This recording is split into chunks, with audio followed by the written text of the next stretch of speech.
Hello crack isolators. During this time of self-isolation, we all need to fill our crack climbing addiction. So I'm going to take you on a tour of crack climbing and how this can be applied around the house.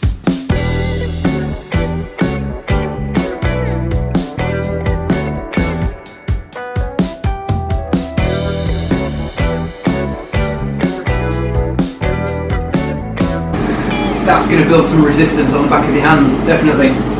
Yeah.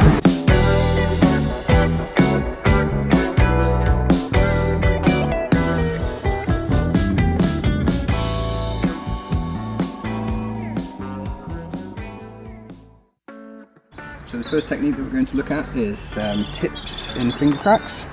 So this is where we can only just fit our tips inside. So what I tend to do and what works really well is just going into the tool bag, getting something like a spanner or a pair of pliers or a wrench, whatever it might be, and this you can really adjust to the size of your fingers, so it's brilliant. Like I've got really fat fingers, so open it up, not quite that fat, but, and then just put it in on the tip, close it down. When you get better at this, you can start adding weights to the bottom. You know, you might start with a kilo, a couple of kilos, and again you can just do little reps, so opening, closing, opening and closing, and just really working that sort of pain threshold that you get on tips finger cracks. So after tips cracks, then we move up to finger cracks, and with finger cracks there we can really start to see that we can fit our whole fingers inside of the crack. A really good location for me in my house is actually just here in my garden. Often when you're looking for these cracks around your house, you can't necessarily find them vertically up, so you have to look in the horizontal plane. And here we have a perfect Indian Creek splitter right on my back doorstep. We just have to get down, use the friction of our body against the ground to pull ourselves along. Pinkies down, and a sharp pull. Reach to the finishing jug, and matching finish. After finger crack climbing, we're going to look at ring locks. I'm going to share this passageway with my neighbours, and just on the other side of the passageway we have this perfect, well, I mean, how many are here? Like 10 or so ring lock cracks. For the younger children, if you want to practice like your bunched up technique, then it's really good. And then for sort of like full length problems, sit start at the bottom of the steps, and then up to the top. This one at the shorter end, I literally just do pulling reps, so pull up, drop down, pull up, drop down, up, down, up, down, up, down. Not moving anywhere, but just utilising what you've got.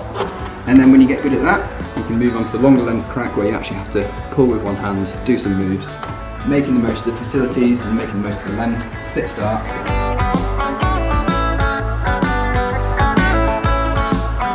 We can even do little crack transfers, so ring lock to ring lock, step through, cross underneath, one move, top out. It's really just about maximising the space that you have in your own home to get the training in. So the next one that we want to look at is actually donut jams, and you can see here you're using the finger or fingers in the crack, but they're not going all the way in. Potentially you might have a crack which is boxed, so you can't fit your fingers or your hand in, and you have to like wrap your fingers in sort of like this orientation. If you take a look just behind the radiator, you can see there's a backing in here, so if I try and put my hand in, my hand isn't going to go all the way in because there's a block here. But what you can do, donut jam, 3 fingers, just in there, just lean against here so you don't rip the radiator off the wall, and then it's more about practicing technique really. You can do a bit of cooking, put the kettle on, do your daily chores, and then come and practice your donut jams, working it out properly and just getting a bit of pull. Donut jam. So we're moving from donut jams and we're moving into the realm of thin hands. So this is where I do my thin hand training. I have some soft grip in here, it's nice on the skin. Just slipping the hand up inside. So if we take a look, up underneath, so we have some screws sticking out, and that is obviously like really good for like skin abrasion, like wear the skin in. It's there for a purpose, everything's there for a purpose. So how I like to train is hands up inside, in that thin hand position. Literally just pulling off. We've only got a short space.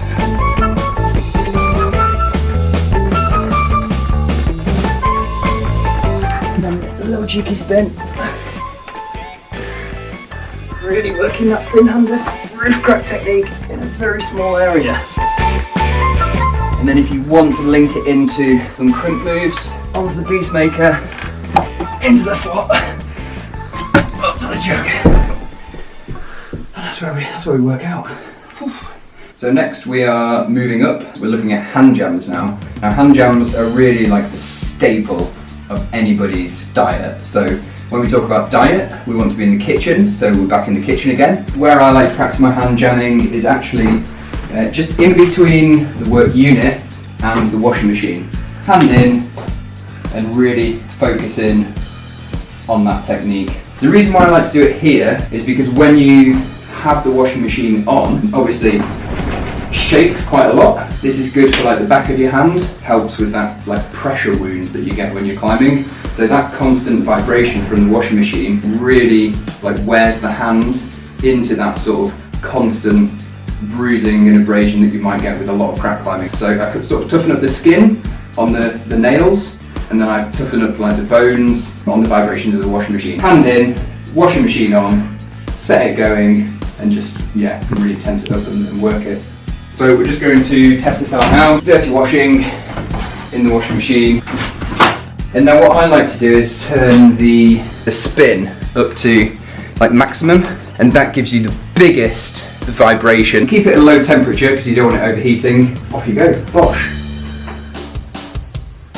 The washing machine obviously likes to warm up, and we like to warm up as climbers. You want to warm into the hand jams. What I like to do is, to prepare the hand for the vibrations of the washing machine. If we're starting on really slow rotations, so as it's turning like this, put our hand in, and I can start to feel those vibrations on the back of my hand, and that's just warming me into what is to come.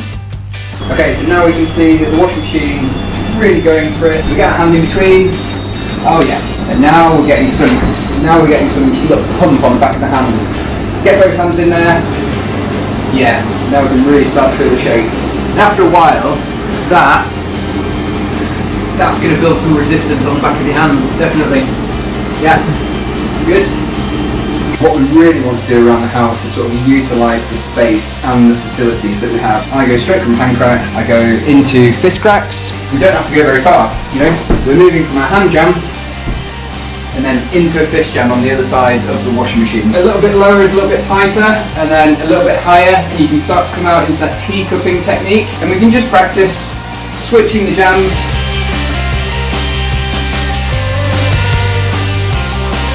And then we can start putting our feet in the crack, using that platform foot technique. And again, because we can't get much height, we can actually just lie down on our back, just practicing with the feet in the crack, holding, reaching up into the fist jumps and lowering back down. Also good for core workout, reaching into the fist jump, holding, and then back down again.